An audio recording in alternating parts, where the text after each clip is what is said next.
Ladies and gentlemen, it is time to jump into the arena with what I think is going to be the best deck to help you beat Arena 13 Rascal's Hideout. Let's jump into it. We're going to pressure opposite lane. Ready for it? Boom and a boom. Let's do that. He does say oops. Oh, he said oops on the other side. I didn't realize he did that. Here's a very important screenshot about tile placement. What do you think my objective is? My objective is to take out, I'm not worried about the Ice Wizard, but take out the Battle Ram. If the Inferno Tower targeted the Valkyrie, it's going to take a lot of time to get back to the Battle Ram and heat up. And therefore, this Inferno Tower probably would have went down. What's going on, y'all? Welcome back. Hope you guys are doing well. As always, your boy is back with the Clash Royale video, guys. We're going to jump into the arena with another how to beat Arena 13. We're going to use the Rascals, guys. It's the ultimate bait strategy, using the Dark Prince instead of the regular Prince. Want to make sure we can take care of P.E.K.K.A.s and Mega Knights, guys. Constant pressure outside of the Goblin Barrel. The Log is our only direct damage spell, guys. Let's go ahead and jump into it and see if we can get some dubs. We're going to go ahead and break down the battles after as well. Perfect starting hand. I mean, really, to be honest with you, there is no bad starting hand with this deck because you can pressure with something. So he goes Knight, so we could be playing bait ourselves. He used all that elixir. Let's go in with the Princess where the Knight's going. We're going to go, okay, he goes in with that. Let's go here. And then we're going to go ahead and do this. And I'm actually going to have to log the Musketeer back. Dark Goblin will do so much work there. We have a counter push, small counter push with the Dark Prince, and it gets a shot. Let's go. Just needed one shot there. Now we're going to let this Archer go, build back our elixir. He goes Knight, so we're going to go ahead and go Rascals. And the Princess is still doing work. And we're going to keep the pressure a little high because he goes Musketeer on the Princess. What I'm going to do is I'm going to go Princess on the Musketeer so it gets one less shot, hopefully. Boom. And look at all the damage we got on the other side.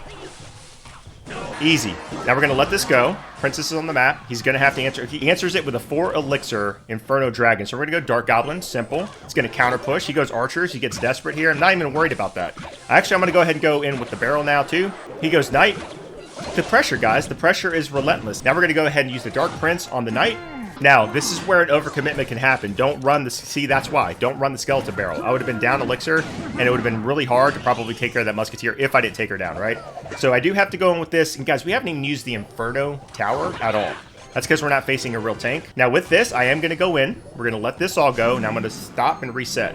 He goes in with that. Ladies and gentlemen, we're going to go in with nothing at the moment. We're going to get a lot of work done. A lot of work done. And those Rascal girls are still doing work. So we are going to log this back. Let's do that. Let's go ahead and get an Inferno Tower down now. Let the Princess do some work. He's going to get desperate. We're going to go ahead and go Rascals. This is what I love about it. The ultimate defense. The Inferno Tower's working. The Rascal girls are working. Everyone is doing their job, ladies and gentlemen. And we're going to go ahead and go in with this. We're going to get a Dark Prince on all of this right here. We're going to protect the Dark Goblin and the Princess. We're going to take care of that Knight. We're going to get another Princess down. And we're going to go ahead and log this back, and we're going to hit the Musketeer. And we're going to, guys, I can't even keep up with the awesomeness, right? Let's go in with this and the Barrel. Because look at all this. Look, what is he going to do? He goes in with a Goblin Hut at the end there. All right, let's go here, here, GG's. Yep. Easy peasy. Again, there is no bad starting hand with this. You're going to start with something that you can apply pressure with. In this case, ladies and gentlemen, we're going to go ahead and go with the Goblin Barrel right away. All right, so my opponent uses Log. Guess what's no longer in cycle? Log. And we got some damage too, so we're going to go in with the Skeleton. I think bait decks are a lot of fun to play, but man, they are super annoying to go against. Okay, so he goes E-Wizard. I was kind of thinking he was going to go E-Wizard. Let's get a Princess on the map here, and we're going to let this all go. I don't want to do too much else. I'll let this damage happen. I'm going to go Dark Prince. If he lets that lock, that's not a good idea. Okay, Sparky, we're gonna be so good right now. Okay, so here's what we're going to do, guys. We're going to go in with the Rascals. We're going to go ahead and log this back, right? Boom. And then I'm going to go Dark Goblin here. We're going to be able to clean that up. We're going to lose the Rascal Girls, which does stink, and then I'm going to go ahead and go in with this. He goes in with a Fireball. That was unnecessary, and I'm going to hope that he misses the log. He misses it a little bit. So we're playing against Sparky. So his E-Wizard's back in cycle, and I'm going to go ahead and put Princess at the bridge. He goes in with the Royal Giant, all right? Now, the E-Wizard, obviously, okay, perfect. I wanted him to do that so bad. Let's go here. He's going to put a Sparky behind this, if I had to guess. I'm going to log this back, though. Boom. Because we're going to take care of the shield. Let's go in with the Inferno Tower now. And then we're going to go Dark Goblin back here. And we're going to clean all that stuff up. The Dark Goblin, though, actually wasn't even necessary, but we're going to have a little mini... Okay, good. Fine. Here's what we're going to do. We're going to pressure opposite lane. Ready for it? Boom and a boom. Let's do that. And I don't know what he's going to do here. What we're going to do is we're going to get a Dark Prince on the... Let's go here in case he goes Royal Giant. There you go. We're going to do this. Boom. And then we're going to go ahead and log back all of this stuff here. Boom. Should be able to take it out enough. Even if we don't take out the Sparky, we're going to be good to go. We're going to go in with the Dark Goblin. We're going to go ahead and go in with this.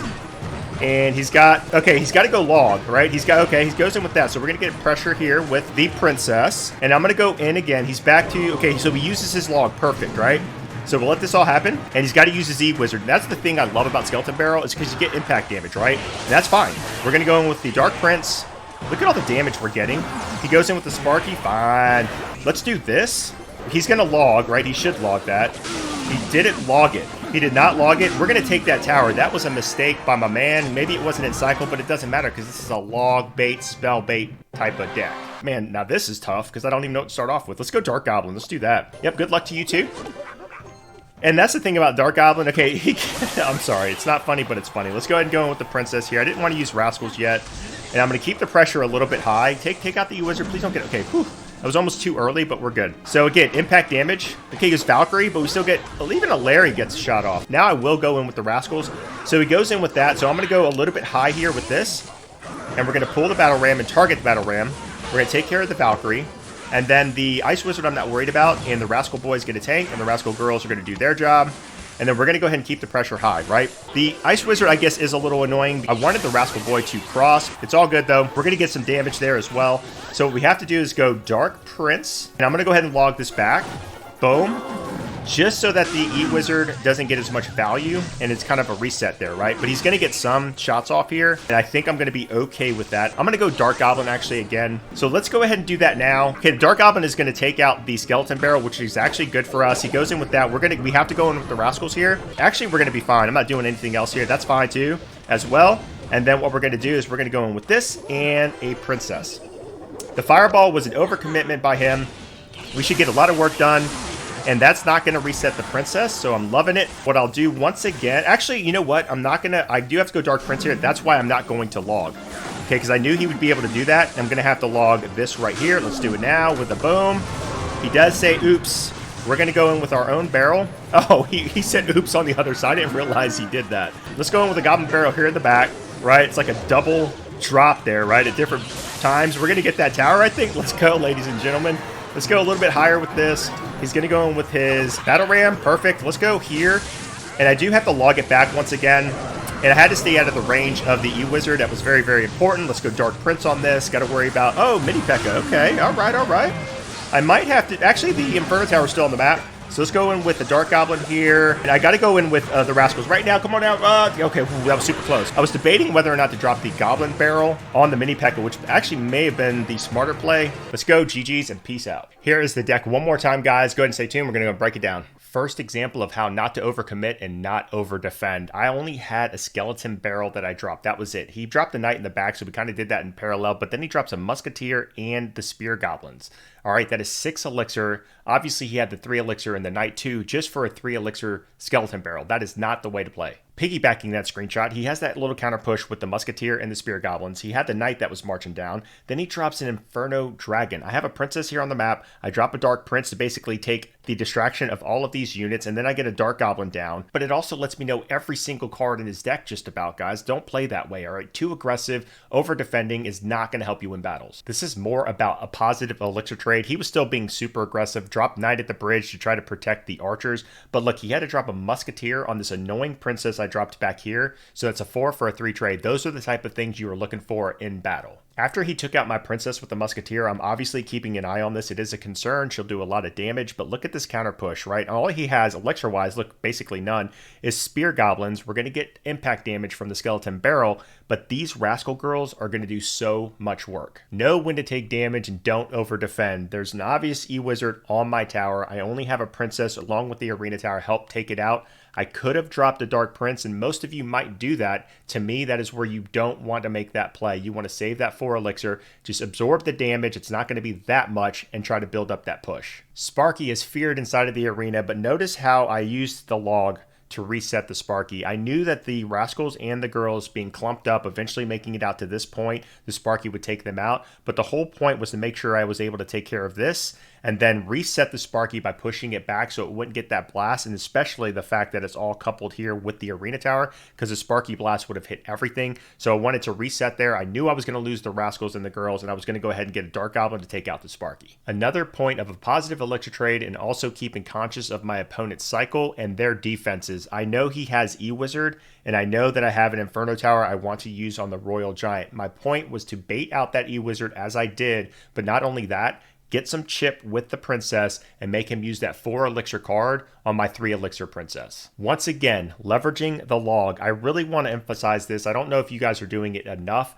We wanted to take out the Dark Prince's shield, and then our Dark Prince would actually splash on this, knowing that I had the Inferno Tower that I could get down, and he already used his E-Wizard, which is obviously a big counter to the Inferno Tower. The log was actually clutch here because we were able to take that Dark Prince down enough. Mistake by me. I over-defended, tell you guys all the time not to do that. I drop a Dark Goblin on basically a Dark Prince that was 0 threat. I had an Inferno Tower still on the map. Yes, I get a little mini counter push, but I should have just saved it, waited, kept that elixir, and built up that push again. Here's an example of pressuring opposite lane. 6 elixir or more, I would recommend doing it. Obviously, it was the Sparky here. Of course, we got this down to 2071. We have the Goblin Barrel, and then we put pressure also with the Skeleton Barrel. We're going to get damage with either one or both of those cards, especially the impact damage of the Skeleton Barrel. But most importantly, it makes him use elixir on that side, so he cannot support this side, whatever he's going to do. I do have the Inferno Tower that's about to go down, but I already know I'm going to play cards like the Dark Prince on the Sparky, because obviously it can take the blast with the shield,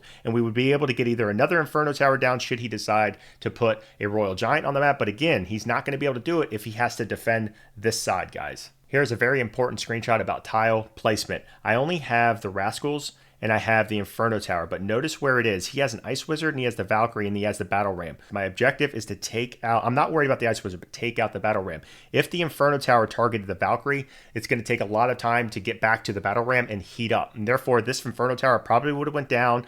This Valkyrie probably may have gotten to the tower to the point, but this Ice Wizard would have done some work and would have had to deal with some barbarians, guys. So make sure you have the tile placement. And because of that perfect tile placement, I put myself in a position where the Ice Wizard wasn't a threat. We have Rascal Girls that he has to attend to. If he doesn't, they're going to do significant damage, and we keep that pressure with the barrel, making him use elixir to defend against it. And lastly, guys, another example of me using the log to reset a troop. In this case, it's going to be the E-Wizard. Very important because he has a basically full health Valkyrie. He's got the E-Wizard, would have shut this down, and then he would have had this little push with the E-Wizard Valkyrie. I wouldn't have been able to take it down enough, so we wanted to reset the E-Wizard and minimize the amount of damage. I'm low on elixir, so I knew I had to do my best to defend this. And at this point, not only was I low on elixir, after I'd shut this down, I knew that I had to reset and be patient. And there you have it, guys. Going to go ahead and wrap up this detail breakdown. Let me know in the comments if this deck is working for you. Again, if you don't have some of these cards, let me know. I'm going to help you find substitutions. Let me know if your card levels and where they're at and all the above, guys. We'll see if we can make you a deck. Remember, it's a lot less about the deck, though, and it's a lot more about how you play it. Thank you again for all the continued support. Until the next video, guys, take care and peace out.